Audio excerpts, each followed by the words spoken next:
right, everybody. We are back to Archaeology with Flint Dibble. While we wait for some people to join, let's listen to some intro music. It's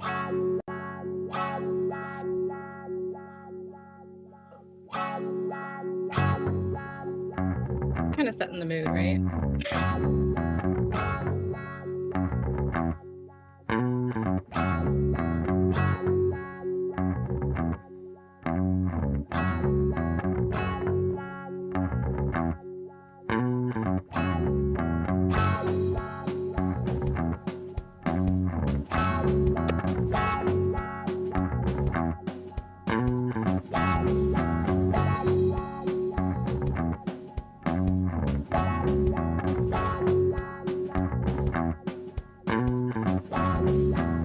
Good. Yeah. Enjoy it.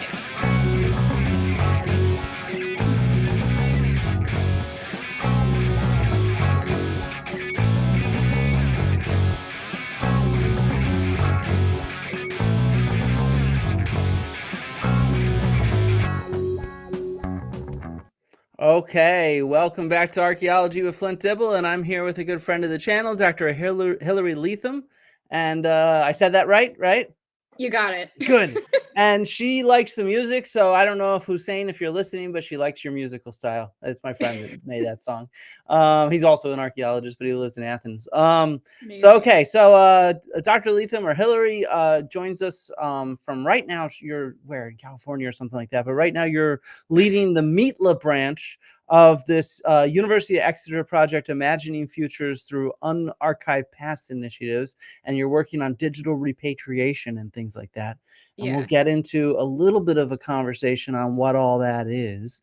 But I thought we'd kind of softball this because, you know, repatriation and looting and all this stuff, it's something that I find that much of the public doesn't really understand very well. So I thought maybe we could start with something big news item, something like Montezuma's headdress. Do you want to walk us through a little bit of the story of looting from Mexico and how that impacts heritage in Mexico and around the world?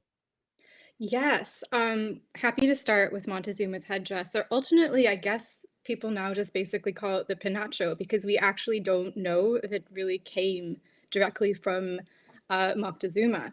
It's really interesting, right? Because we have records. I think this is from very preliminary research I did. We have records dating back, I guess, to the time that like Cortez had acquired the object and in these lists, and they get shipped off to Europe. And then we know that it winds up in Austria, like in a kind of like Wunderkammer, the cabinets of curiosity craze. And we lose all the provenance like information. Sorry, I may have said that wrong. Provenance information. No, you're fine. Which means, I guess, that like we know it's coming from Mexico. We know it comes from the Aztec region, the Nahua, and we also know it's from that time period, but we don't know who it belonged to. So, Okay. But it's a sensational, I think, artifact to begin with because everybody kind of recognizes it. It's quintessential, and also it's like symbolic, right? I mean, this is the precise type of pre-Hispanic or indigenous past that Mexico wants to claim, that Mexico wants to commemorate. So it's perfect, I think, as a segue into these discussions about, you know, the looting of heritage and about why restitution and repatriation are so important now in the 21st century as we address, you know, decolonization and what it means to have ethical relationships, right, with descendant communities. Yeah, and it's such a tricky tightrope to navigate. I mean, you know, because so many people have very strong opinions about this. So just sort of with a big item like this, where would you stand, let's say? There's no right or wrong answer, but obviously it's a complex thing. It's in Vienna right now, which is odd. So weird. Yeah. But either way, it's in Vienna now. So where would you stand on repatriation of something like a big famous icon like this? I stand with Mexico and with the Mexican government. I'd say with the INA, the National Institute of Anthropology and History. It belongs in Mexico. I mean, Vienna has basically said they will not repatriate the item, that it's too fragile, right? They said, we've done studies, we've conducted studies, the materials, it's composed of, I think it's something like almost 400 quetzal feathers and gold detailing. And over time, it's sort of unfortunately degraded, and that's normal, right? That happens, especially with those types of materials. They need very strict control.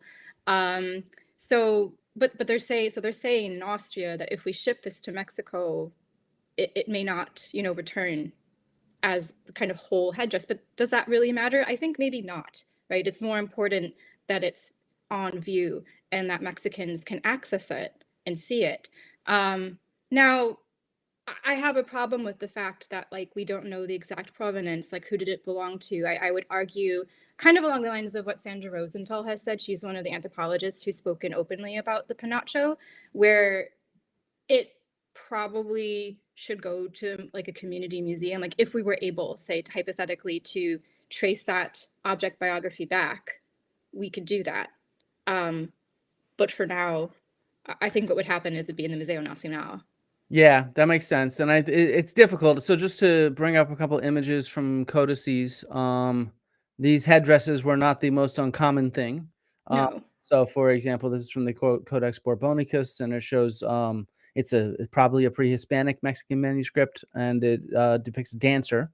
This one depicts the Emperor Axay, I don't know how to pronounce this, Axayacatl, of the Mexica Empire. And so, yeah, it's something that could be used in different ritual or ceremonial contexts, and therefore it does not necessarily need to have been from Montezuma, but at the same time, it is something, perhaps because it has organic material there, the quetzal feathers, that could be traced geologically back at least to narrow it down to one or two possible regions where it could belong to, which is interesting. I find the argument about preservation very interesting. That's one that is oftentimes brought up. I work in Greece, and so that is one that's oftentimes brought up with regards to the Elgin marbles stored right now in the British Museum.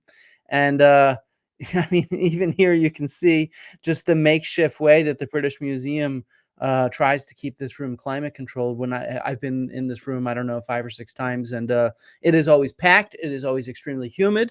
And people claim that the British Museum does a better job of storing this sculpture from the Parthenon than could happen in Athens. And having lived in Athens for about a decade of my life, I have to say that is the stupidest friggin' argument I've ever heard in my life. Let's look at the setup that the Greeks have ready for this material. This is the Parthenon room of the Acropolis Museum. On Google Arts and Cultures, you can actually explore it. And it's actually set up not only fully climate controlled, not only state of the art, so it's going to be able to do this even, it's going to be able to treat the sculpture even better. And you can see they have some original pieces. The yellow pieces here, these are originals. While the bright white pieces, those are plaster casts of the pieces that are in the British Museum or the Louvre or wherever else all the different pieces are. And so they've actually set this up so that it mimics the Parthenon itself. So what we're looking at here, this is the pediment that would be at the top of the front. Well, it's not really the front, it's the back of the Parthenon, but it's what you'd see right as you enter the Acropolis. So what you'd see first. This is the frieze, and then this is the metopies, all from the same west side, that side that you'd have. So everything is fully in context. And as you turn the corner here, you can see that this material, well, let's get over here. This material also turns the corner as it would if it was displayed on the Parthenon itself. Oh, that's really neat. I like that. Yeah, and so it's set up fully in context. Whoa, I walked somewhere weird. Google Arts and Culture, you're failing with the walking, or I'm failing on using you. And the other cool thing is you can see the Parthenon right from here. Oh, wow. So the Parthenon is just right across. This is the Parthenon, which all of these marbles belong on. And now we're walking down the north side of the Parthenon material, and you can see this kind of procession. These are the horse people riding along. And as we continue along, we get to the main entrance to the Parthenon. We have people carrying material for the sacrificial meal. There's some animals. Maybe the animals are further down. There's some animals. There we go, like sheep and goat and stuff like that. And then as you turn the corner, now we're on the east side, which would be the entrance. You can see that here we have this pediment again with the sculptures, and then the metopes. And then if you come over here, this is the presentation of the peplos right here, which is what they'd be putting on Athena and her statue for her birthday. And so Right. it's all set up in context in this perfect climate controlled space. And so to Yeah. argue that some European institution, Northern European in this case, can care for heritage better than the place where it belongs is to just be totally ignorant of the kind of care that Greece or Mexico or other countries would give to their heritage. It's totally about power. It's like a power move. Yeah, I I don't know much about Greece, but I do know that apparently Greece has been asking for something like, is it 50 years Oh, for probably them to? longer. Oh, it's longer than Probably that. longer Like, than that. Probably yeah, since it became its own country. So probably not that long after Elgin took them, because Greece was not the modern nation state of Greece when Elgin took them, but it was about 20 years later ish when the Greek War of Independence happened.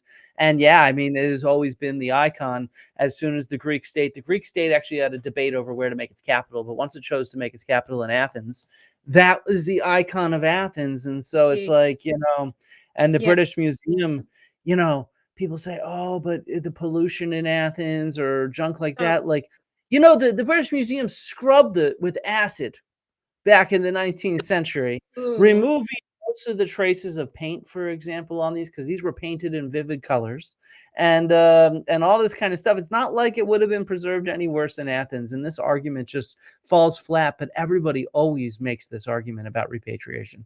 It's They just do. I a mean, the French museum, that we dealt with, which we'll talk about, I guess, in the latter half with the Musée de Quai Branly, made the same exact argument, right? And that's why ultimately we wound up with digital, just copies, of course, that the community now has stewardship over, but still, it's not the same thing as having the actual physical photograph or physical artifact, returned, because it's all about like, well, you don't have the proper conditions to care for it. So it's actually quite patronizing, um, Yeah, I right? completely agree. It's extremely patronizing. It's Yeah, saying that we're going to do better than you because we're yeah. a renowned institution and you're the blah blah blah. And it's just like it's just yeah, it's insulting and patronizing is really the right way to put it. Um, I mean, you brought it up. We were going to talk about that later. Do you want to move directly to digital repatriation while we're on with repatriation, or do you want to go on to more legal looting? I'm happy to talk more about, like legal looting, because what I was going to add about the headdress, right, the penacho, Yeah. I guess kind of going back to Mexico for a moment, is that so kind of like Greece, right? The headdress is not well, it's not, I guess it is. It's like Greece nationalism anyways. The Mexica, the Aztec history and heritage, which is not my expertise, I will say. I work with the Zapotec in Hmm. Oaxaca. Um, but what I do understand is that like this was central, that like Aztec and Nahua iconography are what Mexico wanted to claim and sort of co-opt, right, or appropriate in making its nation. So I always love to say that looting makes nations, that looting is essential to the construction of a nationalist ideology and of identity, and it's about how belonging kind of, coalesces. So this is why, again, regardless of whether or not we know the exact provenance of this headdress, of whom it belonged to or whatever, and even if it might get damaged, it should be returned.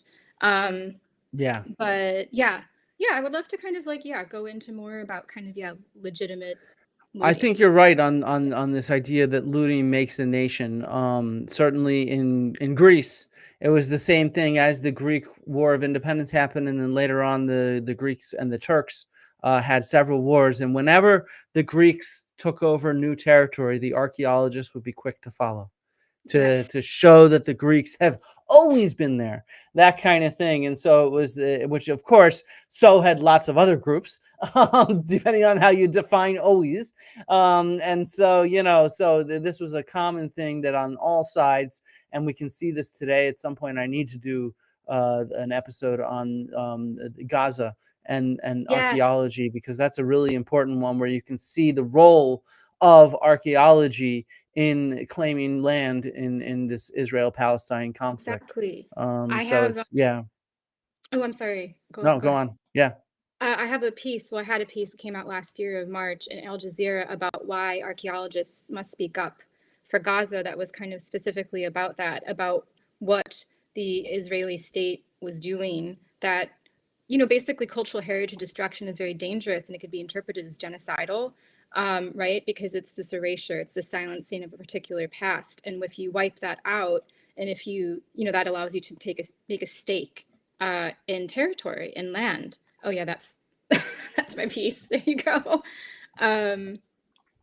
But it kind of allows us, like bringing this up, allows us to talk about, right, as you said, Flint, how archaeological knowledge is really interesting. It's quite powerful. You know, it's been mobilized throughout the centuries in the foundation of states, as you're saying, forging nations. It's a double-edged sword. So archaeological knowledge can be illuminating. It teaches us about humanity's shared past, but it can also be quite dangerous. Right? Oh It can yeah. wedges like this, and so it can fuel hatred and things like this, and division. People use history and their views on history in order to fuel all sorts of not just hatred but violence Yeah, in very real ways, and claims, disputing claims, which of course then lead to violence exactly. as well, on land and on territory and on people even, and on all kinds of materials. And so yeah, I mean, archaeology, I mean, it's easy. We see this, we see politicians cutting archaeology and history, saying it's not relevant, and yet it could not be more relevant to the world around us. It impacts everything that it happens geopolitically, how our perception of history is. And so it's one reason why I think, I hope archaeologists will grow more of a public voice as we move digitally and stuff like that, because we need to try to share the perspective of, well, I mean, we're all biased. So I was going to say I unbiased just saw that comment. perspective, Yeah. but a nuanced perspective where we acknowledge our bias and we try to teach people to recognize their own biases is maybe the right way to put it. Yeah. Yeah. But like legitimate looting, I guess. So I think the way I described it in the article that I know I shared with you, Flint, and in my own research, in Mitla, basically in relation to the Frissell Museum, which I'll talk a little bit about. I'll tell the story. Legitimate looting is sort of when the state authorizes the removal of artifacts, right? It kind of like legally dispossesses indigenous communities or descendant communities of their heritage within a legal framework. Yeah. And I mean, those of us in the US are obviously very familiar with this, Yeah. because this is how the US started. Yeah. Looting made legal was Exactly. basically how so many indigenous remains ended up in the museums around the US, the Smithsonian. Somebody, I noted, the University of Pennsylvania Museum just announced the return of thousands of artifacts to First Nations. So Very that's a good. good thing. I did not hear about Very, that, even though I'm a consulting yeah. scholar at the Penn Museum. Nice. And though I have nothing to do with indigenous archaeology. But yeah, so this is something that we're all familiar with. But the example you have that you wrote about here is really interesting to me. I think it's fascinating because it's so recent. This is from It's very, 2006, right? yeah. So do you want to tell us what happened? Let's explain this. Yeah. So one second, I just have some water. Yeah, take your time. So apparently, and I'll just be clear, I should just preface this by saying like what I say in the article too, which is that I'm an anthropologist of heritage, which means that I deal with stories, right? I'm doing ethnography about archaeological sites and heritage. So what I'm going to present to you is a narrative that's been stitched together from various parts, and I cannot, unfortunately, purport to have, you know, like the truth. But what I can share with you is something that you might call a social fact, something that people understand in the community and like in Mitla and across Oaxaca to understand to be what has happened. So anyway, That makes so sense. I mean, look, as Indiana yeah, Jones said, if you want truth, go to the philosophy department. exactly. We're archaeologists. We deal with the Yeah, evidence that we have, and then from that, we cobble together a story. And as we've already discussed, there's so many different competing versions of the past anyway. So yeah, this is something, even though it's recent, it's still shadowy and lost to rumor, and as anything charged is. Yeah. yeah. So I guess like the short kind of version of it would be, and here's what I heard, is that back in like around 2006-ish, kind of overnight, 43,000 objects were said to disappear from this Frissell Museum that's located in San Pablo Villa de Mitla in Oaxaca, Mexico, which is a kind of indigenous Zapotec mestizo community. Mhm. 42,000 objects. Now, 43,000. That's like a whole museum. I know, including the visitor's logbook, the payroll, the will of the businessman who was the patron, historically Irvin Frissell. And so that's important, right? I want to bring that up for a reason. So 42,000 objects. How the heck does that just disappear overnight? I mean, again, in the stories that people are telling me, sometimes they're like, yes, they disappeared, in big black plastic bags, at midnight, they were placed in the back of a pickup truck and then like driven out. And you kind of go, what? How could this What the be? heck? What actually, like, how could that be true? So like, to kind of keep going, this becomes a quite sensationalized narrative. The media has a ball with it, and all of these articles, as I point out, have mysteriously been pulled offline over the years. And the only Huh. reason I was able to put this together and to kind of write this article, which is included in my doctoral dissertation as well, was because I had a friend of mine who's, again, because of ethnography, who's anonymous, who assiduously archived these stories over the years. And he just like handed it to me once. He was like, you know what, he said, if you want to try to get to the bottom of this scandal, he said, please be my guest. And I went, okay, I'll do my best. I mean, that shows just how ephemeral, even in our own age, information is, and just Yeah. how valuable archiving stuff. We hear about these changes of administration and scientists trying to archive data off of U.S. government websites, for example, and all this kind of stuff. We need to be very careful about how we preserve our own current history as it's being written, because it disappears very quickly. As you probably all know, something you could find easily on the internet 5, 10, 15, 20 years ago. I'm an old one. I remember finding stuff on the internet like 20, 25 years ago. It's gone now, except for just a spare few websites that have somehow stuck around, sometimes not being updated, but most of them is because of the hard work that people have done to update them and curate them. And I think that as historians and archaeologists and anthropologists, I think that's something important. We're so used to curating stuff, and the rest of the world doesn't even think about it. They just assume because it's there now, it'll still be there. But everything that we want saved needs attention and needs curation. Yeah. Yeah. No, exactly. So yeah, there is this ephemerality that you have to reckon with, when you're doing kind of some historical, I guess, nose diving, which is what I had to do. So anyway, yeah, to kind of go back to that, these got pulled off the internet, which is in and of itself kind of suspicious, if Yeah. you're with me. And 40,000 objects kind of disappearing, visitors logbook, all of that. And Here's what some of them look like. We'll get into what this article is yeah, later, but this is some yeah, of because them. it's recently reopened too. That's kind of happened in the span of all of this. So in Mitla, they were like, they kind of figured it out, immediately. They were like, it's the National Institute of Anthropology and History. The INA took it. And and again, as a foreigner, I will say, So it wasn't the mafia. It was the Institute of National Archaeology and History. The yeah, National I mean, like, Archaeology and History. I could not wrap my head around it. I've been, because this is the institution and the government that is charged with care. It's charged with the preservation of heritage. It's there every step of the way. And so I felt so at odds with what I understood as a kind of baby anthropologist, archaeologist at the time. I mean, I first learned about this in 2008, which was the first time I went down to Mitla, to Oaxaca, and I was studying archaeology with Gary Feynman, at the Field Museum. And so this was my first introduction to the Frissell, was the empty, dilapidated, kind of sprawling white haciendas, just juxtaposed next to kitty corner to the Zocalo. And me saying to Gary at the time as a 19-year-old, hey, like, can I go in that building? I just wanted to see it. And he was like, it's empty. Like, everything's been taken.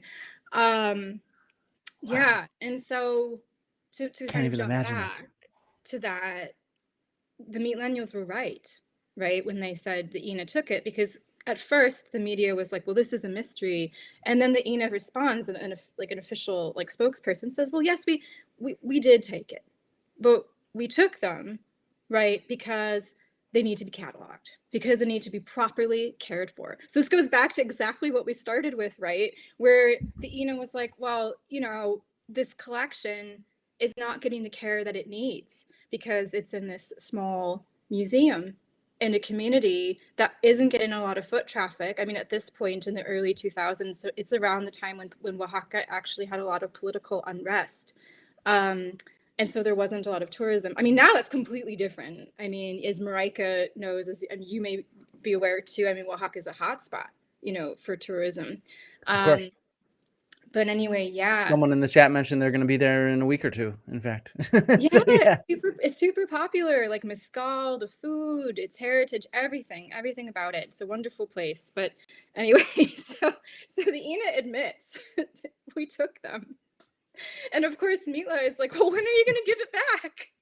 It's so weird. And why, if they took it officially, why would they do it in the middle of the night? Why not like actually do it in a proper way and not in like trash bags and like ski masks? This is what I'm imagining. Maybe it wasn't that kind of heist, but that's what I'm imagining is like, you know, Mission Impossible music playing, ski masks on, dropping in from the top of the roof. And like, you know, the Penn Museum, this happened before I worked there, but they had someone actually heist into the Penn Museum. This is something I need to do a video on at some point.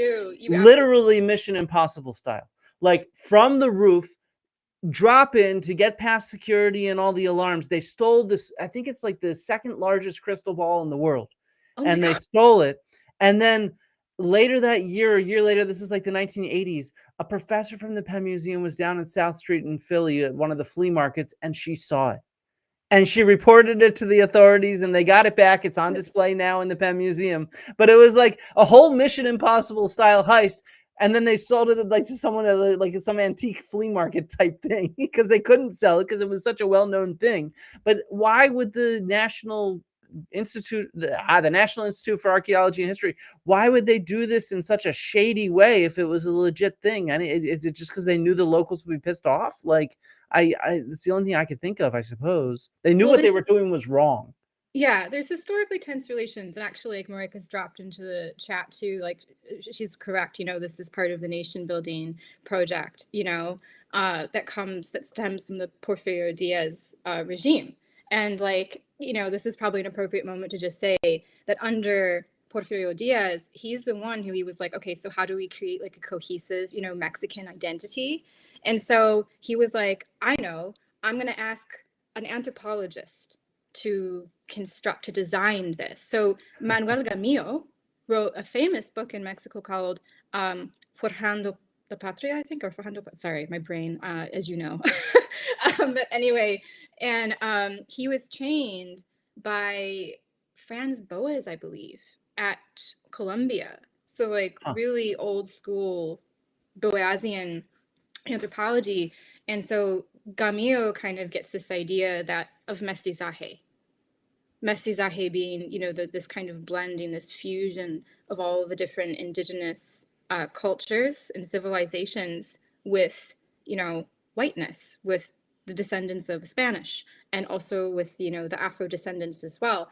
And this is also how, we won't go down this route, Flint, but like it's how you kind of get this idea of the cosmic third race through Vasconcelos, that the perfect human specimen will be from Mexico, you know, in the future. It's fascinating stuff. And in my mind, mestizaje is one of the most brilliant ideologies in the world because of what it does, because it simultaneously commemorates and celebrates the pre-Hispanic past and indigenous culture, but also silences and erases it through that absorption.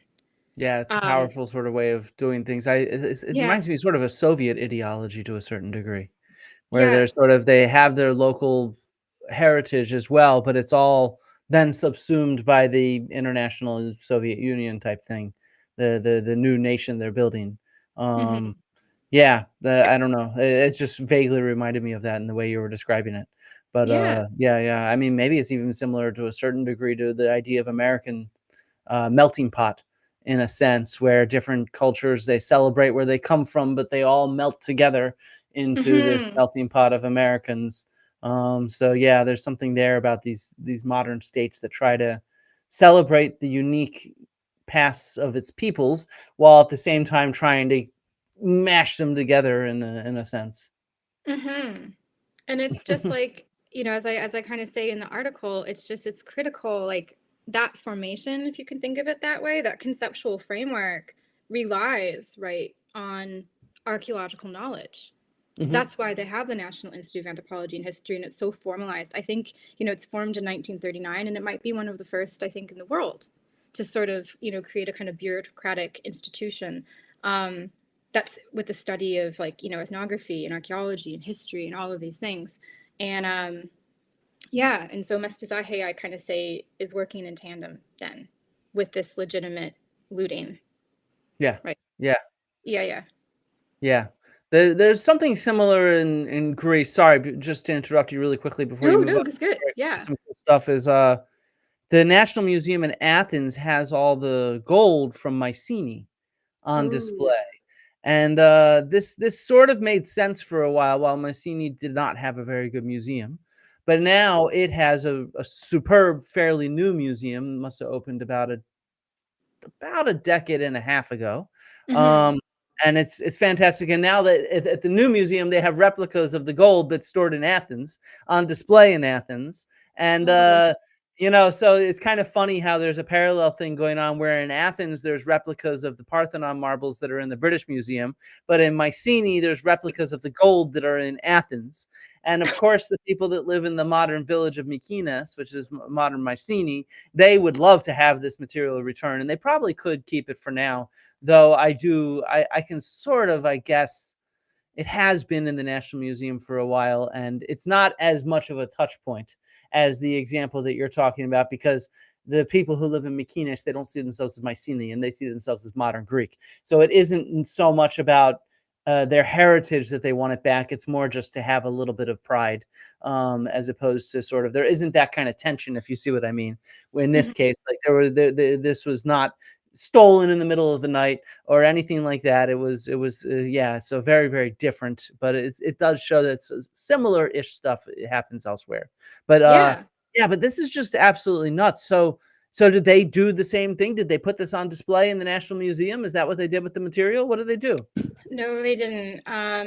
It was a really long battle, which is why I'm really glad that you pulled up that article about the reopening of the Frissell Museum, because just because finally, in 2023, some things were returned. Um, but it was a really whole, I think, very like emotionally tolling or taxing process for Mitla and the INA.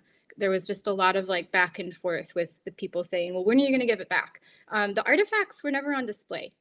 They were taken, and from what I could understand, I mean, this is again through like interviews, and um, they they were taken to Santo Domingo, so the cathedral, which has storage in the city of Oaxaca, and then also probably some of it is, this is what I heard, went to Quilapam, which is on the outskirts of Oaxaca City as well, and there's a lot of Okay. archaeological storage there as well. So essentially, they took the artifacts, right, which was within their right. I will say this is again why it's legitimate, It's legally within their right, you mean? legal Yeah, looting. not ethically, but Yeah, legally. that's right. Yeah, it's not. I would say, from what people are telling me, it's unethical, and it's very upsetting. But they were able to take them because they're inalienable, because patrimony is the inalienable property of the Mexican state, no matter what. So so yeah, and then I guess the artifacts just kind of just sat there.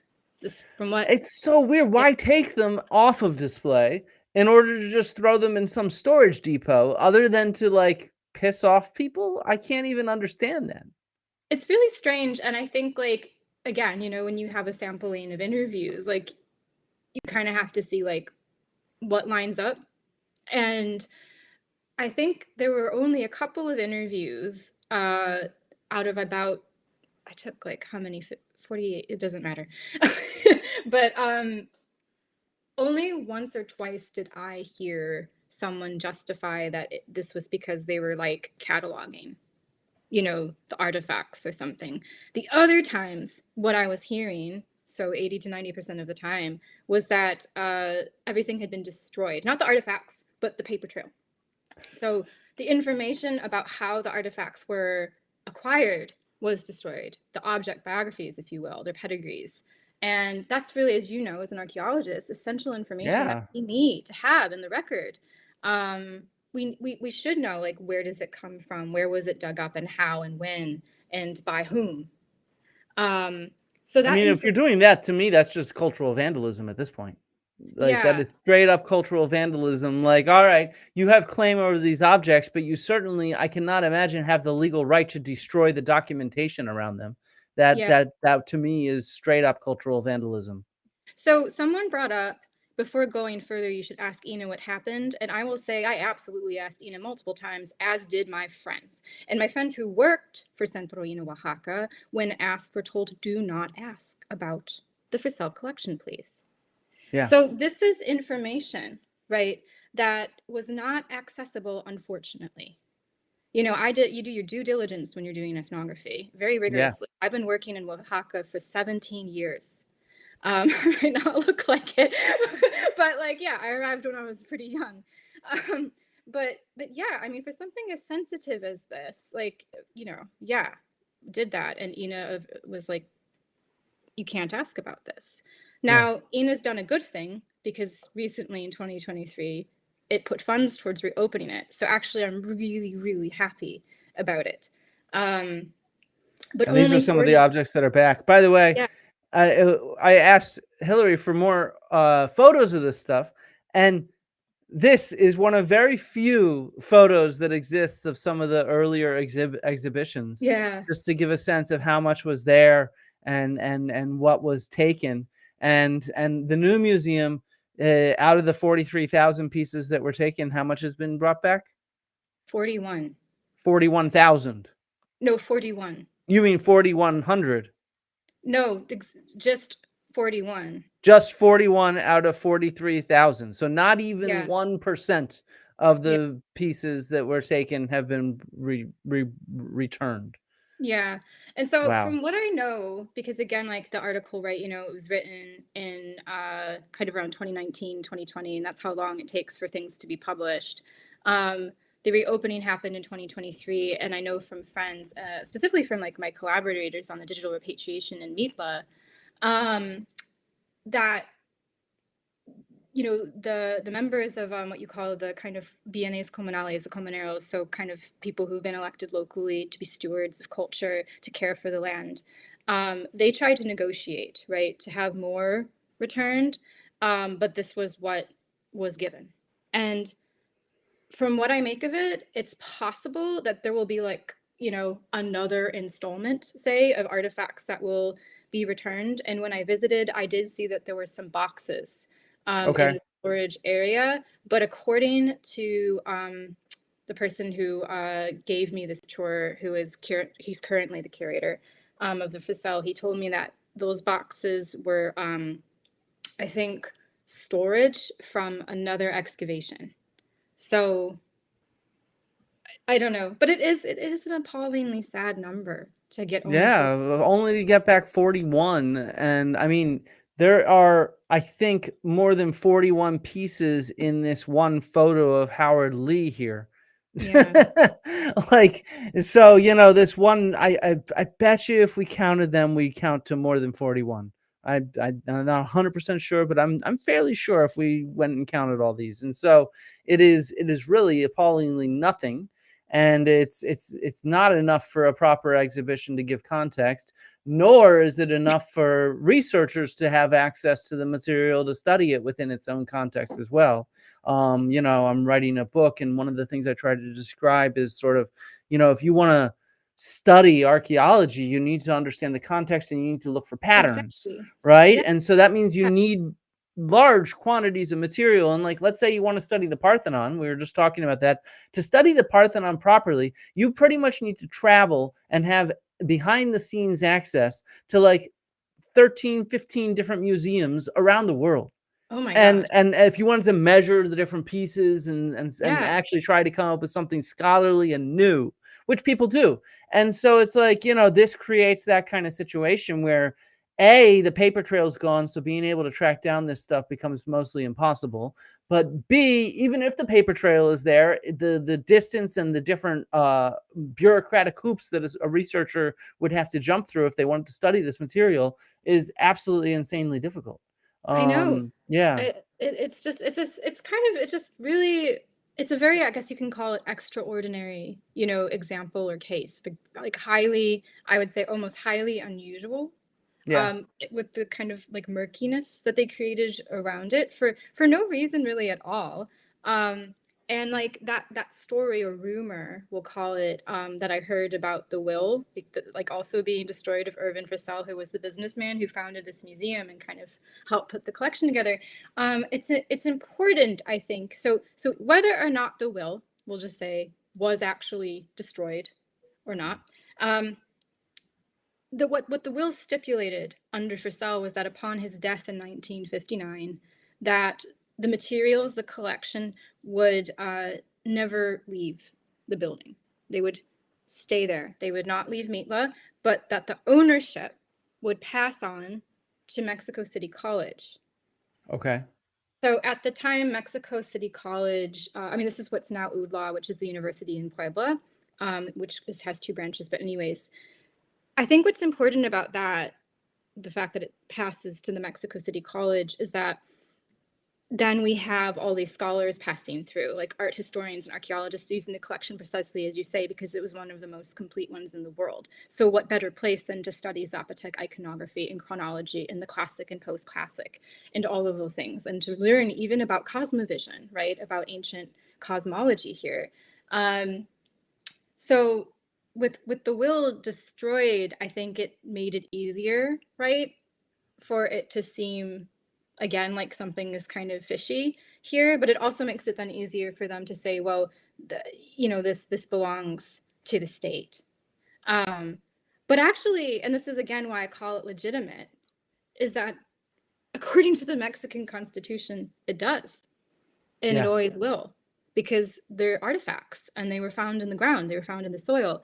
And for people who are like interested, in looking this up, like the Mexican Constitution, I think of 1917, is the one where you have Article 27, and it explains that anything found in the soil, which includes water, it includes oil / petrol, minerals, gold, right, is the property, the inalienable property of the state. And so even if it's private, even if you find it on private land, it converts to the public. Right. Yeah, So it's that kind of makes like, sense. That's a lot of countries have it like this. It's the same thing in Greece. Any archaeology found in Greece is public national heritage. There is no private ownership of something that you dig up, which is exactly. very different from the U.S., where if it's on your private land, you own it, with the few exceptions of, say, a native grave or something like that. But yeah, so it is very different in that sense. Yeah. Or So somebody asked in the chat about looting by metal detectors in the UK, because the UK allows people to go on public lands and use metal detectors to find material. If they have to report what they find, and if it's something so significant, it can become something that they do not have a right to own, and therefore they have to auction it off to museums. But of course, that this is straight up looting in my mind as an archaeologist, because these people are just after metal, and they destroy all the archaeological context within which materials are found.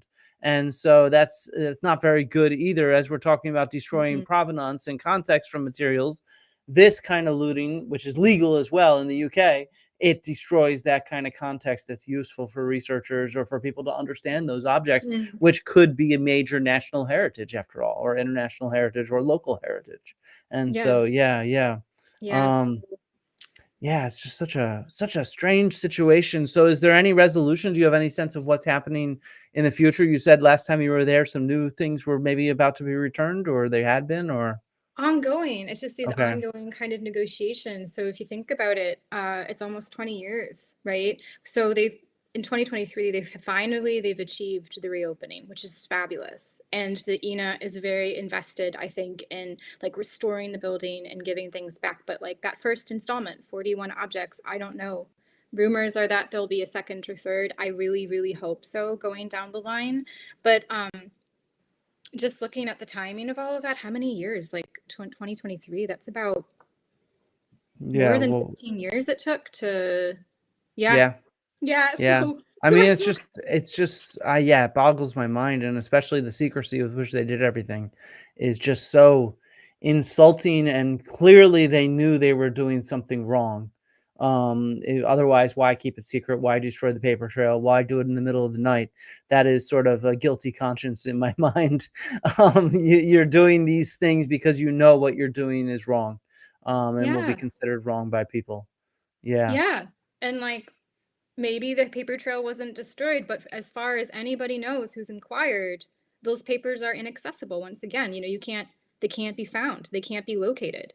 And like, somebody in an interview was like, well, maybe the community should have made copies, of the logbook and of the will. And it was kind of like, but don't put the onus on them. Yeah, That should, don't blame the victims. That's the yeah, wrong way to do that. Do not blame the victims ever. Victim blaming is not the way to go. I mean, yes, in hindsight, it would have been lovely if they made copies, but at the same time, that is not what they did, and we cannot blame them for not thinking that, oh, all of a sudden our entire collection and notes and everything is going to be hijacked. Like, I mean, yeah. come on. Yeah, yeah. While searching for some images for this, because these images are so hard to find, I came across this one as well with Oh Howard yeah, Lee again, in this article by Adam Sellin, yeah. which is an article on looting. And then further on in this article, I came across this really interesting story that I was actually sort of semi part of. Oh It's yes, actually another example of legal looting, and sort of. yeah. It's sort of. So there was, which one was it? Let me scroll down a second. The one on the left here is another Zapotec urn. Oh, come on. Where did this go? It just disappeared. I zoom in, and this one on the left is the Zapotec urn that was owned since the early 20th century. So it was part of this Rickards collection. It was exported Oh legally yeah, from Mexico in the early 20th century. Both of these pieces are part of a pair. The one on the right is on display right now in the Royal Ontario Museum. The one on the left was on display until fairly recently in the St. Louis Museum of Art. But it was owned and purchased by somebody who had donated it not to the St. Louis Museum, but to the St. Louis chapter of the Archaeological Institute of America. yeah. So there's this, it's sort of like the Society for American Archaeologists. People talk about that online. There's also the Archaeological Institute of America, which I'm a member, I've been a member of both at different times in my career. And there was this huge scandal that took place, Yeah. I think it was 2015 or so. And at the Mhm. time, I was actually one of the several delegates to the Archaeological Institute of America from the Cincinnati chapter, because I was a Yeah. student at the University of Cincinnati. It was like my last couple of years as a student. And so I was appointed as a delegate, and there was this huge scandal that happened. So what happened is this piece on the left was on display in St. Louis Museum of Art during some renovations or something like that. It went back to the owners, which were the St. Louis chapter of the AIAs. Yeah. And the St. Louis chapter for the AIAs had funding issues, and it made the decision to sell its collection of antiquities on the Yeah. auction market. Oh. And they tried really hard to find a museum to buy them, and Oh they my did. God. So it ended up being sold and then purchased on Bonhams by private collectors. This piece, as well as, I don't know, many dozen, maybe 100 more. And this is a huge travesty. We had this huge convening of all the delegates to discuss what to do to this guy. What was his name? Michael Fuller. He was the head of the St. Louis chapter at the time, the acting president of it. And he's the one that made the decisions to do this. And it was almost like a trial. He gave his defense. Some other people spoke up and explained why this is wrong and it violates the codes of the AIAs. And I want to make clear, it was fully legal. These Yeah. were pre-UNESCO, pre-laws in Mexico about exporting materials, pre-laws in the US about importing materials from sensitive locations. So these were fully legal to own, fully legal to sell. However, the question is, is it ethical? And in particular, the question was, does this violate the code of ethics of the AIAs? So I've pulled up Right. the code of ethics here as it's read. So the AIA, this was established in the 1997 meeting and it reiterated in the 2016 meeting, which, by the way, it was reiterated and updated at that meeting because of, not because of me, though I was there, but because of this incident.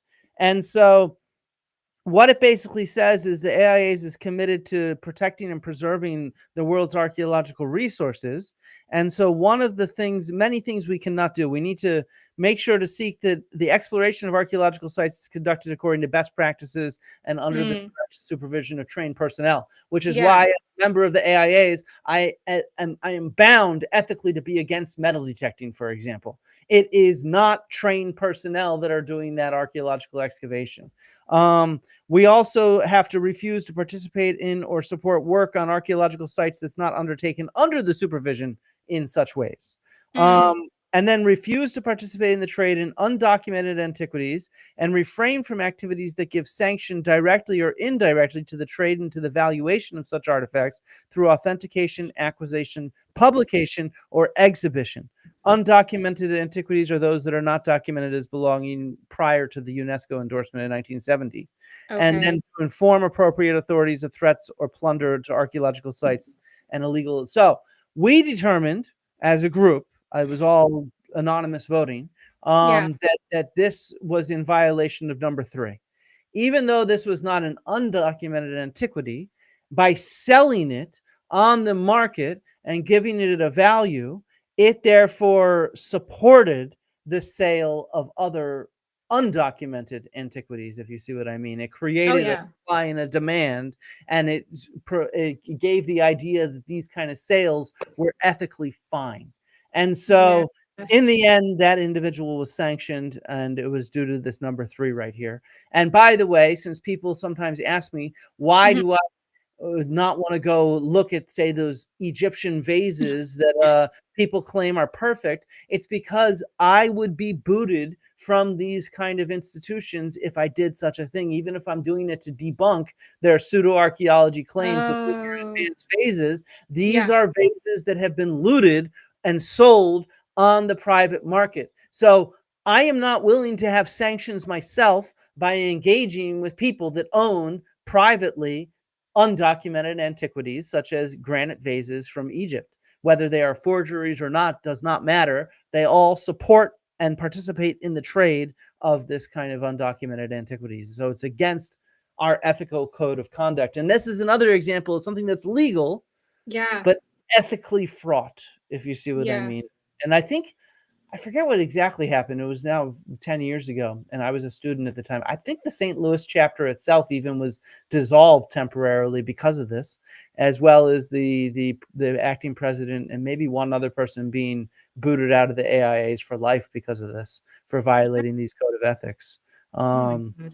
Yeah, well, I mean, they knew what they were doing. And in this article that we were just looking at, it was even pointed out that the St. Louis Museum of Art was interested in having them and displaying them, and they decided to instead go ahead and sell them. And so, and what that means is this piece on the left, which is part of a pair with this one in the Royal Ontario Museum, it is now in a private collection, and scholars cannot study it and use it to better understand this, as the article points out. Like, for example, this pot is intact, the one that the individual is holding in the statue, while it's not here in the one in Ontario.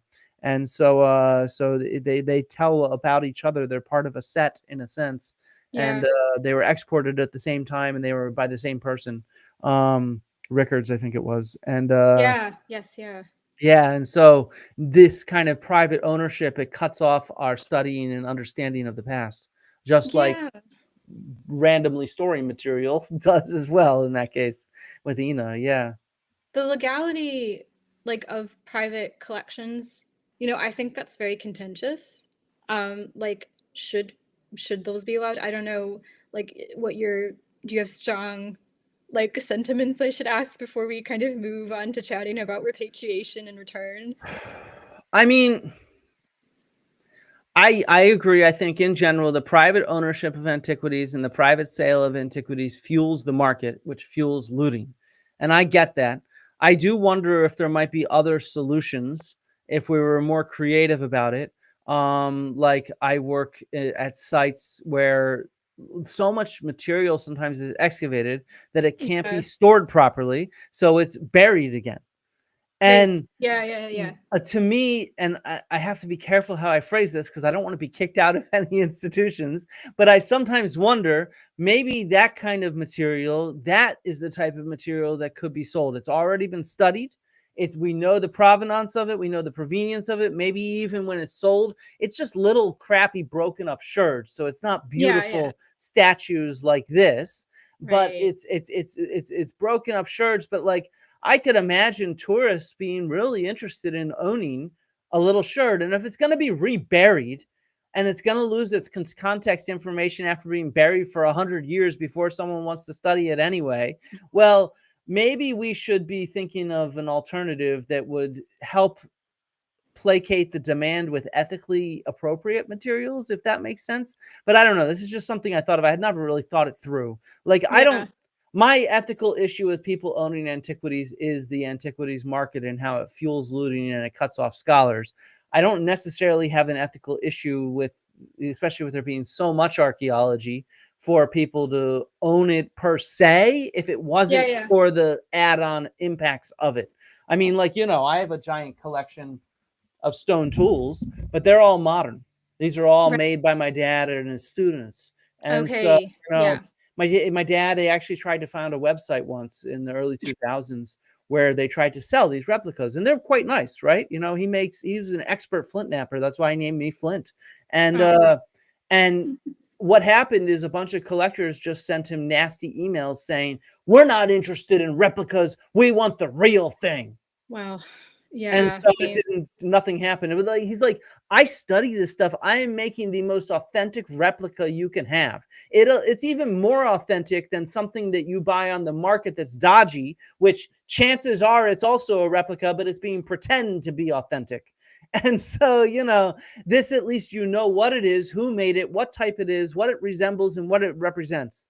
And you know exactly what it is. But real collectors, they think they're preserving the past, and they get very aggressive with their role well, and stuff like that. Yeah. because I think with collecting, God, I think there's like a really brilliant essay I once read by the kind of like critic and philosopher Walter Benjamin on collecting. I think for them, it's really an aesthetic experience, right? They're not thinking about the ethics or the politics always. And for them, it's just like, that's why they want the real thing, is because it's inexplicable, it's ineffable, it's that aura, around the object, that it's as if they have this intimate connection where they're communing, with the past. And like, one of the things that I think brought me, to repatriation was, in the middle of my doctoral research, I was someone forwarded this to me. It was this wild piece about how in 1974, this is not related to Mexico, but it is, the Ashanti, in Ghana, um, they wrote to the House of Lords, and they asked for the return of royal artifacts, things Hmm. that were both with the British Museum and I think were held by private collectors.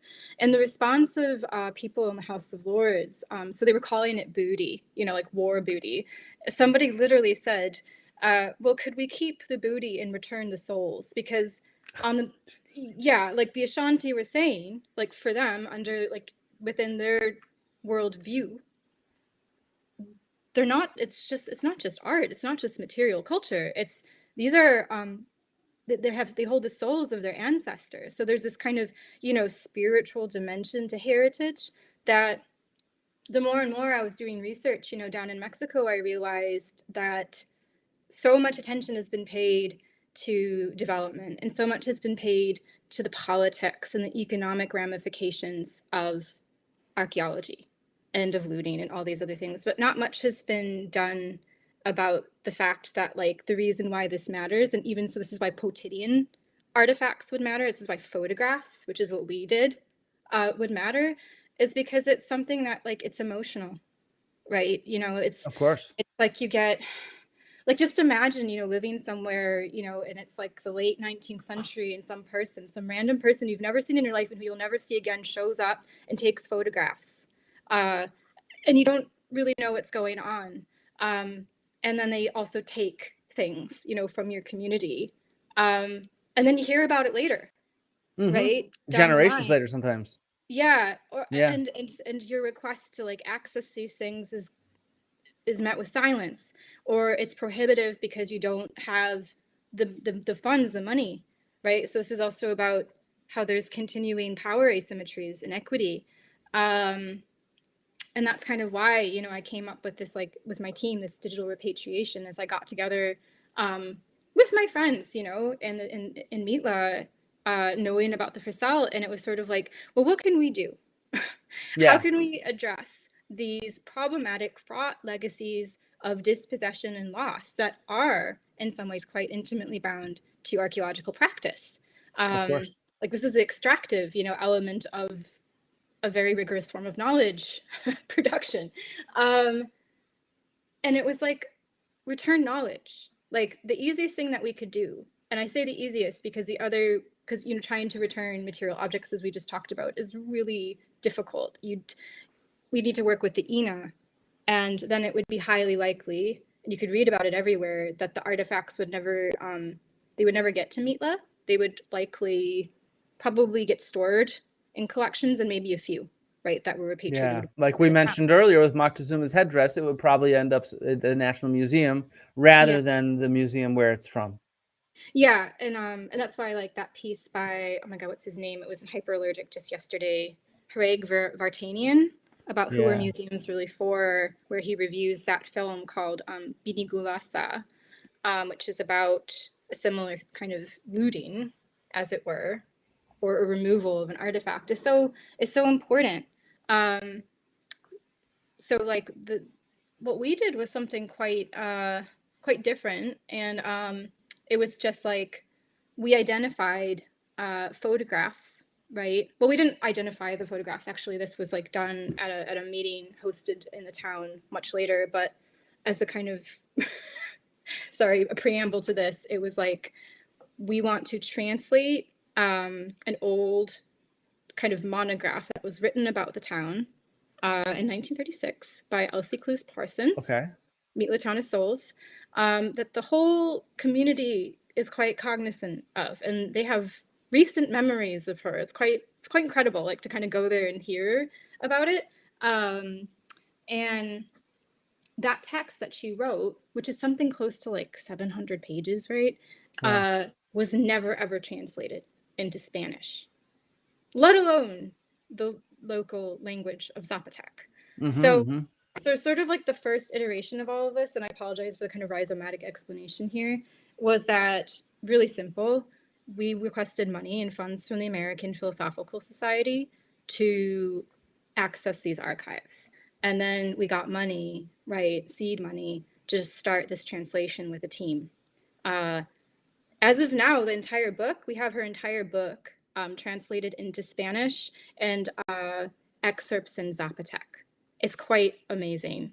But that's like, I guess, a kind of repatriation that we might not talk about a lot, right? Where it's this return of knowledge, that this is something people know exists. They know somebody came here and worked with the community, and then they never had access to this knowledge that's been produced about them. And then the kind of second, I guess, dimension of the project was the one with the photographs, where we knew that there were holdings all over the world that contain material pertinent to Mitla, right, that originates there. And when I suggested to my co-investigator, Marco Mendez, I was like, should we try to get these artifacts returned? He was like, well, probably no, like, we, you know, with the INA, there'd be some issues. We'd have to get them involved. So then it was like the workaround was the images, was photographs. And thus kind of began, I guess, this negotiation, this really long, drawn out, frustrating negotiation with the Musée de Quai Branly in Paris. No, I mean, all good in the end, you know. No, I know, you're just the way you put it is funny. But yeah, it gave us insights into what kinds of politics exist in museums, the reality of what it means to actually try to get an institution to return literally anything. You know, it's astonishing. I mean, like photographs in our mind was like so low stakes, right?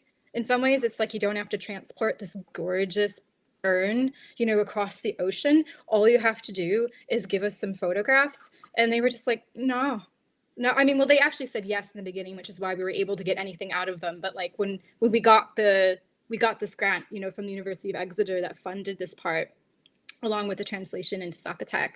And so I had called the head of research at the Musée des Quai Branly, and I said to him, hey, so I know you guys didn't give me the postdoc. You didn't like my repatriation project. I was going to come and give things back, and that was a problem. I'm like, but we got funding from Exeter, and so here's what we have in mind. Like, we're doing this translation project. We have the rights from the University of Chicago Press. And we're working with the American Philosophical Society. I said, but then there's this. They, what we would like, I said, is for the ability or the right for the community to determine the circulation and reproduction of these images that right now, right, exist in the Musée du Quai Branly collection. And so scholars like ourselves have to basically ask permission from the Quai Branly to use them. And I was like, we want this changed. We want the photos back, but permission should be with the community. It feels kind of easy, right? That feels kind of simple. Having worked in a museum, I'd say no way. Well, we were like, we just did not know. We went in, you know, kind of with blinders on, and we're like, this is what we want. And I mean, you could almost think about it in terms of an archive, like same sort of thing. Archives are also difficult to deal with, just as museums are. And that's what this material is. This might not actually be archaeological material, but it is archival material. Yeah. And so it still is heritage in its own right. And so, so it's still going to be extremely tricky. It might not be at the same level. Sorry, let me break this up with a funny story. I was once transporting about 20 crates of animal bones from southern Greece up to Athens to study it in the scientific lab in Athens, right? And the Greek government sometimes makes you have a police escort. I was just driving them up. I had to get all the permits and everything, and you know that takes months and months and months, maybe even like a year. And then, but the Greek government for this case required me to have a police escort, which meant that I had to link up with a police officer and follow him the entire way up, though I ended up getting traded off between police officer to police officer, and as I went through different jurisdictions. And so, but the first guy, he's like, it was all in Greek. He's like, hey, so what are you bringing up to Athens? Is it like statues or painted pots? And I'm just like, no, it's broken up bits of animal bones. And he's just like, what the fuck? And I'm just like, yeah. And he's like, let's go. And he got into his car. He was so pissed off that he had to waste his entire day escorting up a bunch of broken up animal bones that he literally drove over 100 miles an hour on the highway. And I had to follow him. And so I'm just like pedal to the metal, going faster than everyone else on the highway. And as soon as we switch to Arcadia, the next jurisdiction, there's a cop waiting for us. And I start following them. They have no idea what I have. So they, in the 60 mile per hour zone, they're going like 35 miles an hour. I actually felt less safe going 35 miles an hour as everybody is zipping by me at 70 or 80 than I did going 100 and being just a little faster than those guys going 70 or 80. And so the rest of the way up to Athens, we're going like 30, 35 miles an hour in like these 65 mile an hour zones. And it was just like terrifying. And then, so that was my experience because, even though these were not so important to most people, the Greek government wanted me to have a police escort for them. And so you can see how even things that other people might not think are important can be still considered important. Yeah. So it's still patrimony, I guess, like as you're saying, like in the Greek case, and here and like in France and Paris, like those photographs, right? Even though they were taken in Mitla and of Oaxaca, they belonged to the French state under their patrimonial laws. So when I got on the phone and I made this request, The head of research was like, well, yeah, I mean, we can make this happen. He's like, we can do it. And I think maybe he was like too optimistic and too kind, because then we just got going and we were like, okay, we're ready to go. We're gonna like drop this list and everything. And there was all this silence, this ghosting as that happened. And I think that that would have been like August in 2022. And by March 2023, we just hadn't heard anything. So we were told that this was going to happen, and then there was no word. And one of my friends who's she's at the École d'Altitude, in Paris, and she was like, Hilary, I know what they're doing. They're famous for doing this. And I was like, well, what is it? And she's like, well, they've already told you and the team, yes, that they will work with you on this, but they don't want to do it. So they're just going to go silent and hope that you disappear. That you all just withdraw, your comments. I was like, you can't do that. You can't do that. So it was this whole long fiasco where I had to show up in person. I had to go to Paris anyways. So I kind of had been there, for postdoc interviews. So I remembered where that entrance was. And I went to that entrance, and the security guard actually recognized me because it had only been half a year ago. And I'm pretty small, and I guess I don't know. He was like, yeah, he's like, hi, welcome, and then just lets me in. So I go to the desk and I said, I'm Dr. Leathem, and I'm here as the PI of a repatriation team with the University of Exeter, and I'd like to speak to, the head of research. And to which the person said, okay, and then picked up the phone and called him. And I was like, well, he hasn't been responding to any emails. It's been months. He already said to us that he would help, blah, blah, blah. And they were like, well, he's not available for 5 hours. They're like, you can leave and then email again. And I was like, I'm not leaving. I'm here. I know, I'll wait. And so I waited, and I sat in the chair in this little kind of weird glass vestibule in the Quai Branly, and watched everybody kind of come and go. And it indeed was 4.5 hours. In the meantime, he had sent his assistant down to try to talk to me, where she was like, do you want to go look at this exhibition for free? And I was like, how would I get back in? And she goes, oh, I don't know. And I was like, well, I'm like, then they're just trying to get you out.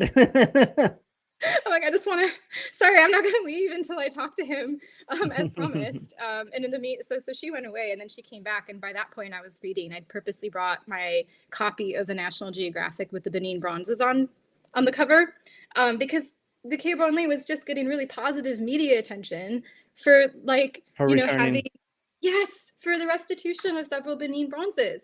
So I was like, come on, and she comes down and she sees me reading that, and then she ran away. And then he showed up to come and sit by me, and he was like, let's discuss it now. And I had to say, well, no, I need to consult my team. So we're going to do this tomorrow. We're going to do it over lunch.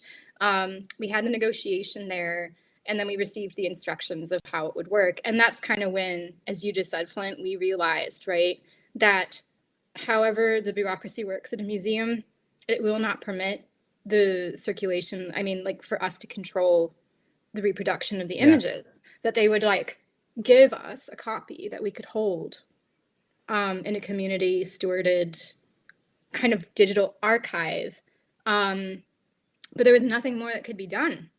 So somebody mentioned the Penn Museum returning First Nations artifacts. When I was at the Penn Museum, this was 2 decades ago, Brian Rose was trying to lead, he was deputy director at the time, he was trying to lead this big initiative to repatriate more materials. And the way he tried to explain it to people at the museum, meaning donors and trustees and employees and whatnot, was sort of look, we're not necessarily giving up everything physical anyway. What we're doing is we're giving them control over their heritage. And, when you do that, you then enter a partnership with them. And so a lot of times people think that, if the British Museum gives back the Parthenon marbles to Greece, that all of a sudden every single one of those Parthenon marbles will be sent back to Greece, and the British Museum gets nothing in return. But the reality is and there's all sorts of news right now about potentially returning the Elgin marbles. And so, in that news that gets leaked, that part of the negotiations is that, Greece will have a steady stream of antiquities temporarily on exhibit in the British Museum, including at times some of these Elgin marbles.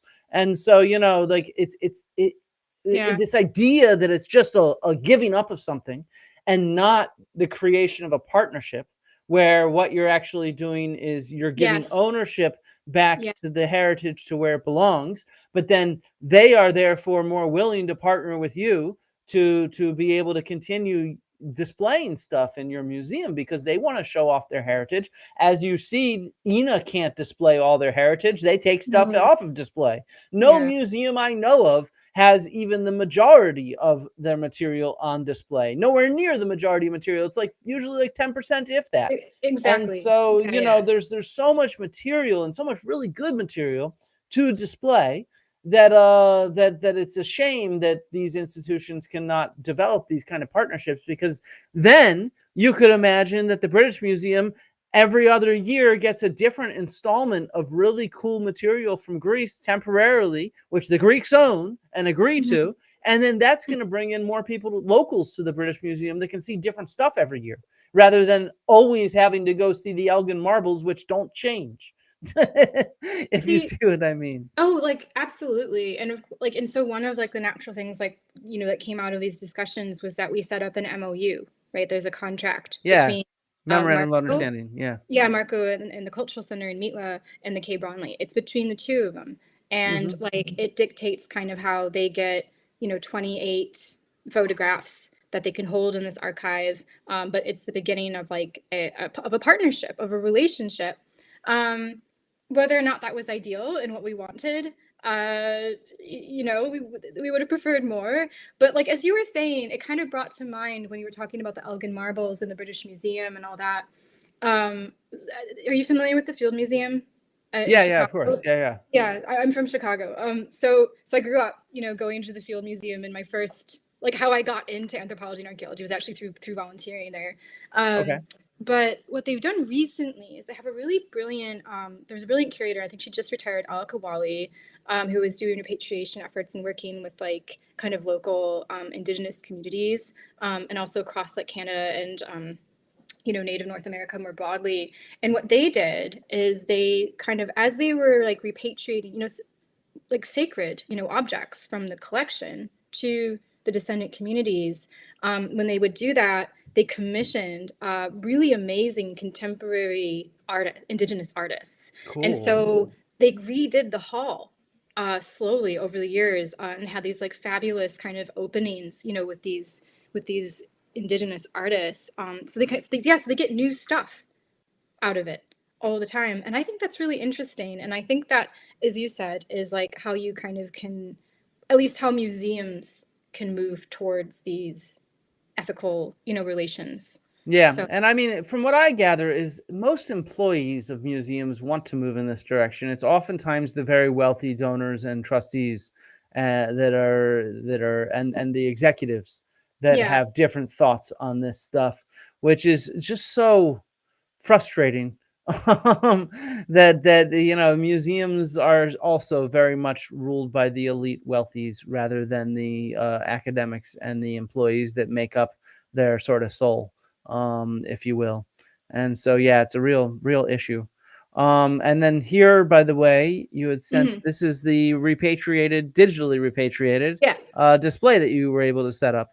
Yes, this was a community curated photography exhibition. So when the photos were finally transmitted by the K. Bronley, which we almost did not get them. Like, they arrived like 5 days before the exhibition was set to happen. So Marco, again, my co-investigator, who's like a kind of, he's from Mitla, and he's like an artist and an activist, really brilliant. He worked together with his collective and other people to basically curate this. So that's what you see before you. And I think, there's 28 photographs in there. And they span the late 18th century. Up until about the 1930s, like the ones that are coming from Elsie Clues-Parsons' study of Mitla. But it was really incredible. So you can see this photo here where they're looking and they're kind of discussing the image. we heard, like me, Guillermo, Marco, we heard all these stories about like, that's my tata abuela, like, you know, that's my great great yeah, grandmother. Very cool. Oh, that's, you know, Angelica, who I heard stories of from my grandparents. And it was just this kind of like, speaking of a really kind of emotional experience, it was that. I don't have much to say because it was kind of like overwhelming, but it's good. And I hope that more of these things keep happening, but they really are difficult to do. Yeah, I mean, anything to deal with heritage is gonna be difficult. Even if it's something that like should be easy legally, it's just due to the bureaucracy and the inertia of institutions, and then the issue of, you know, people saying, "Well, this starts a slippery slope." You know, which is part of the inertia. So people say we don't want to return anything because even the simplest, silliest things like photos, because Yeah, then that's going to lead to more demands and more demands and more demands and more demands, which is, the demands are coming. Like, that's just part of yeah, life. You better get yeah, on board because this is the absolutely. world and where it's going. And this kind of digital repatriation, I came across this article. Where did it go? Do I have it here? Yeah. This one, it was a digital high-tech heist. Where did it go? Ooh, No, sounds not that. interesting. Wrong thing. Where did it go? I swear I just, what the heck? There it is. A high-tech heist at the British Museum. Oh, what's And so what this is some Egyptians, mm-hmm. including Monica Hanna was part of this. And Monica Hanna, if you know who she is, she's a prominent Yeah, Egyptian archaeologist who's really into repatriation. I had a great interview with her a couple months ago on this channel, so go check it out. yeah, But they did a 3D scan using photogrammetry with their cell phones of the Rosetta Stone. ooh, And so that's they then yeah. created the digital model and they put it in the metaverse in Rosetta in Egypt, where it came Mm, from, so that people in the metaverse could actually see the Rosetta Stone where it came from. that's super And cool. so that's really cool. Oh, wait, I'm not showing it. Duh. This, sorry, I wasn't sharing my thing. This was the article. And so there was the members of this collective called Ludi, which they're formed to Oh, reclaim art, take yeah. surreptitious 3D scans of the Rosetta Stone in order to liberate it and put it on display. And so really, really cool. They turn them into NFTs in the metaverse and make it Wow. so it's accessible for everybody. And so I think that this is definitely one way to try Mhm. to, let's say, resist and to get attention to repatriation and things like that, because it's important that we do everything we can. I think there's no one right way to do things. I think there's lots of right ways to do things, and we have to Yeah. do what we can. Yeah. Yeah, absolutely. And yes, that's these technologies of like preservation and return, they're super cool. It's the future, I think. It's, you know, because again, it's not the same. Like every context is different, right? So you're kind of always having to readjust when you kind of go into these negotiations. So, yeah. Yeah. And just to highlight, though, we don't always need high-tech solutions. People No. are always like, high-tech, high-tech. Look, the Acropolis Museum, these are traditional plaster casts, right? You can also do low-tech solutions to actually get physical objects back, if you see what I mean. They obviously needed permission. The Greek government lobbied decades Hmm. ago very, Yeah. very hard to have permission to make these casts from the British Museum. But you can see this is the original piece. The rest of these are fully accurate down to the millimeter Hmm. casts. And so there's not always a reason to go the high-tech route when sometimes we can actually make low-tech reproductions that are going to be physically to some degree more better. More Yeah. better. That's a, you know, oxymoron, but better. I 100% agree with that. Yeah. Yeah. Yeah. So I think, but yeah, any and all of the above, including actual repatriation. Um, okay. Any last thoughts to end on? Should we take some questions? Yeah, I'm happy to take. Let's take some questions. I pinned a few things that obviously it's tough to pay attention to everything. Oh yeah. Yeah. So John Hoops mentions that publication also fuels the market, Museum exhibitions are often accompanied by catalogs and other publications. Should undocumented objects never be published? So I actually, this is a real thing, and I'm Yeah. fully against the publication of undocumented stuff. I've seen in real time, there's the site of Lycaon in Greece where my friends were excavating. It's the sanctuary of Zeus. It's really, really cool, really important project. And looters would come there in the off season and dig, and even on the weekends. So my friend would tell me how he'd get back to his trench and looters had been through it and like demolished it. And well, there were some tablets, these metal tablets, these lead tablets that were of the accounts of the sanctuary that were ended up on the market. And through a series of academics laundered them. First, some guy who has a reputation for publishing stuff from the market did it first in a chapter, but he just did a really bad job. He just sort of, he got wrong entirely what these tablets were, the sacrificial calendar and stuff like that. Then, because they'd already been published, people who knew what they were doing thought they were ethically off the hook. Since they'd already been published, they could then go publish them in real detail. So they published them in real detail.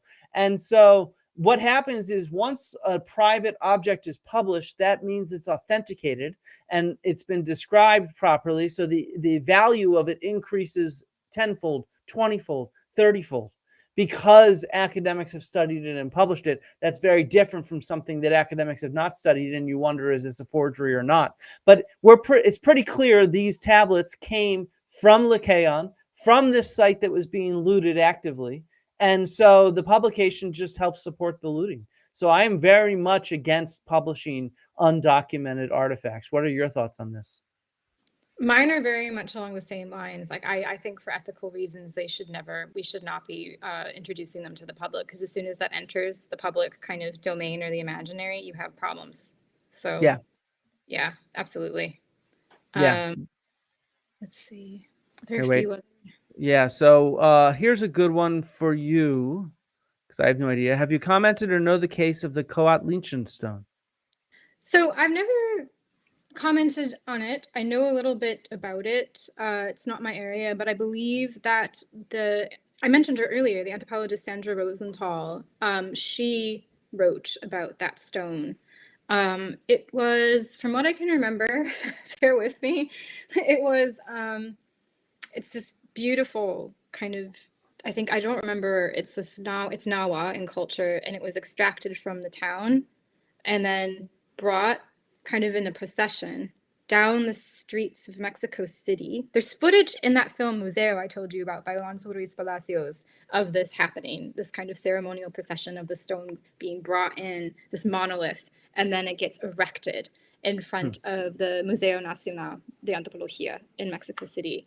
Again, like I don't know much more like beyond that, but I think that the removal of it in the name of national patrimony down, in the last few decades has become more increasingly contentious simply because of what we've been talking about, indigenous rights to cultural heritage. Of course. To whom does it really belong? And so again, it's been, I think how you would say Coat-Lynchon has been separated, from his home community or displaced. So yeah. Okay, that makes sense. And another terrible circumstance. I think Becca got your name wrong, but Hilary, is there an artifact? I guess she was thinking Morgan. Is there an artifact that you'd love to personally examine? Ooh, oh my gosh. Like in Mexico or just like more broadly? Oh, this is tough. It's whatever you want. You can narrow it down to Mexico if that makes it easier. Montezuma's headdress, right? Is that it? We could say that. That would be a dream artifact. I would say the other one, because my introduction. So my great grandfather's Egyptian on my mom's side. I have always wanted to see the Rosetta Stone. So that's why when you were talking about Monica Hanna, I was like, oh God, I have to look this up. So I think actually looking at the Rosetta Stone would probably be my dream. Oh God, I've translated the ancient Greek. It's really boring. Oh, like people go in, it is your standard boilerplate Ptolemaic religious inscription about how we're dedicating this to this deity and that to that deity. And it's really just a boring list. It is super boring. The only thing interesting about it is it's trilingual. So it's well, it's not really trilingual in terms of languages. It's trilingual in terms of scripts. It's Yeah. in ancient Greek. It's in Demotic, which is Egyptian written in ancient Greek characters, and then it's in hieroglyphs. And to be honest, everybody says, "Oh, well, that's an example of how colonialism is good, because without them having discovered this, we would never have translated ancient Egyptian." I hope that people realize there are Oh, dozens and dozens of bilingual Egyptian inscriptions with yeah. Greek and Demotic, or Demotic and hieroglyphs, and there are, I think, close to a dozen other trilingual inscriptions as well. So hieroglyphs would have 100% been translated anyway, even with colonialism. So it has nothing to do with colonialism being good. But no, it's really boring. I had to read that in my Greek inscriptions graduate survey. And Oh dear. whoo, that was like one of the most boring of all the inscriptions we read. The only interesting fact was it was the Rosetta Stone. So you don't want to study that one unless you're really interested in Ptolemaic religious ceremonies. All right. No, no, Becca, you're good. Don't worry. It's like, oops, sorry. It's like, no, it's good. It's a good question. So there was an interesting one here. Maybe you know more about this than I do. Do you know much about this aliens that were presented in front of the aliens? Tell us what your thoughts are on this. And I have a few thoughts, but I don't know about the Mexican Congress thing. Okay, so was this like a year? It was like a couple years ago It or was something. about 2 years ago, I think, maybe a year ago. I forget. It was about 2 years ago, I think, where Yeah, okay. they had these three-fingered aliens that were like presented, and it was a combination that's because they were able to radiocarbon date them. And so, but it was a combination of animal remains from archaeological sites and indigenous human remains from archaeological sites that were mashed together Oh my God. into a way to look like they were aliens. Yeah. Yeah. Okay. I remember that, but I never have followed up on it. I think I looked at that and I was like, that is off. Like that's wonky. That's wild. Like I could not fathom. Like I don't know how it gets in front of the Congress. I mean, maybe he was friends with somebody or related. You know, he could have been somebody's uncle, and they were just like, let him come in and talk. Like this is interesting. Like I don't know. I Yeah. mean, maybe the prevailing attitude is that anything is possible. I don't know. Yeah, I don't even know how this kind of stuff happens, but everybody's obsessed with aliens and UFOs right now, They really and are. archaeology. So I think the combo of those three things is why it ended up in front of Mexico's Congress. Probably a lot of money was involved and whatnot. Maybe we'll end it on this comment from Luis Alejandro Bezuet Cortez, where he says, "Coming from the Mexican public education system, I thought that the idea of mestiza as being the inheritors of the old and new world, and he thinks it still has some merits." Which you said, it was a very interesting way of trying to combine I guess the old and the new world. Yeah, Yeah. absolutely. I mean, So, like, to the credit, you know, of that kind of like nationalistic character or ideology. I mean, we just have to think about oh my gosh, blanking on their names. You'll know it. Hobsbawm and Rangers invented tradition, the imagined communities thing. Like I think it's important, and it's not a bad way, I think, to conceive of a country and to foster belonging. And I think it's good in that way. But like many things, it's ambivalent, right? So it can play out in many different ways depending, yeah, so it can both be good, and it can also kind of be manipulative. So for sure, for sure. I think like anything that has it's good and it's bad. yeah. And then I guess we do have one more question. Is there a connection and correlation between Mexico's war on drugs with the increase of looting of indigenous artifacts? And does the crackdown on cartel forces them to turn to illegal antiquities? I have an answer. You have an answer. You go first. So I don't know much about that either, because I don't really study, the trafficking of antiquities. But I would love to hear your answer, Flint, because this is intriguing, and maybe when I'm back down in September, I'm going to ask around. I'd say 100% for sure. So this is common in all areas of the world that that looting and trafficking in antiquities is connected with all kinds of other kinds of crime. Mm, And this can be terrorism. For example, ISIS funded its war efforts that's through true. looting, through industrial looting of sites Yeah. in Syria and Iraq and stuff like that. But I know for sure this is true for Mexico and South America and Central America. I mentioned Brian Rose, who was deputy director of the Penn Museum at the time. At the time, this was about a little less than 20 years ago, he was actually also working with the U.S. Army and Customs. And what he Right. was trying to, because this is when the U.S. Army was in Iraq and Afghanistan and stuff like that, but he was working with people that were the customs officials that were also dealing with South America and Latin America. And so what he actually documented quite clearly for them was you need to pay attention to antiquities, because oftentimes cartels are smuggling both drugs and antiquities together. And the customs officials are mostly paying attention to narcotics, and they're letting the antiquities through because they don't know what to look for. And what's interesting is that sometimes those antiquities are actually worth more than the narcotics that are being trafficked. And so it's actually a major source of income for all kinds of illegal operations around the world, not just drugs, but as we mentioned, terrorism and other kinds of things. So it is a major fueler of illegal operations, violence, and as we can see, colonialism and stuff like that, oppression. So it's for sure happening in places like Mexico and elsewhere in the region. It's without a doubt part of the smuggling operations, because these cartels know they can make a lot of money from the demand for antiquities that exists in wealthier countries like the US or Europe. Yeah. Capitalism, right? I mean, looting is really compatible with colonialism and capitalism. Yeah, exactly. It's all part and parcel. And if oftentimes these organizations, they're already doing one set of illegal things, so throwing along another illegal thing, it's easy to do. So, all right, I think that ends it. I think I'm having a stream tomorrow at 2 p.m. UK, which would be 9 a.m. Eastern US, though I've not gotten final confirmation from my musea. We'll be talking about kind of mobility in the ancient world and medieval Ethiopia. And so that should be really cool. If we don't do it with her tomorrow, we'll do it at another time. I'm just waiting to confirm.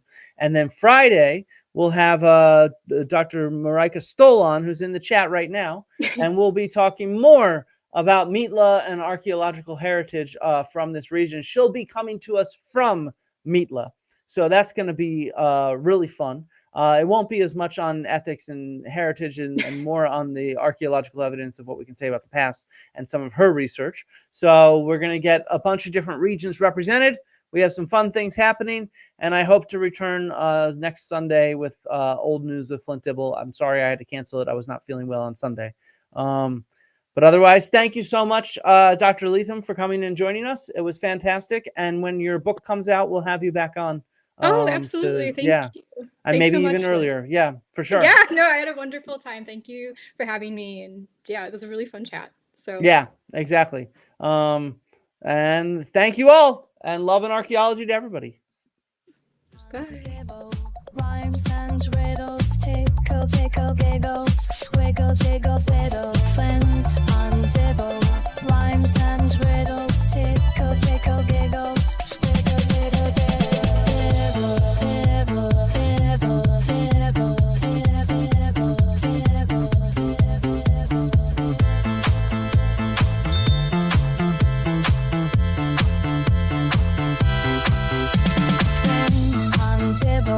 Flint and dibble. Thanks all. Love and archaeology.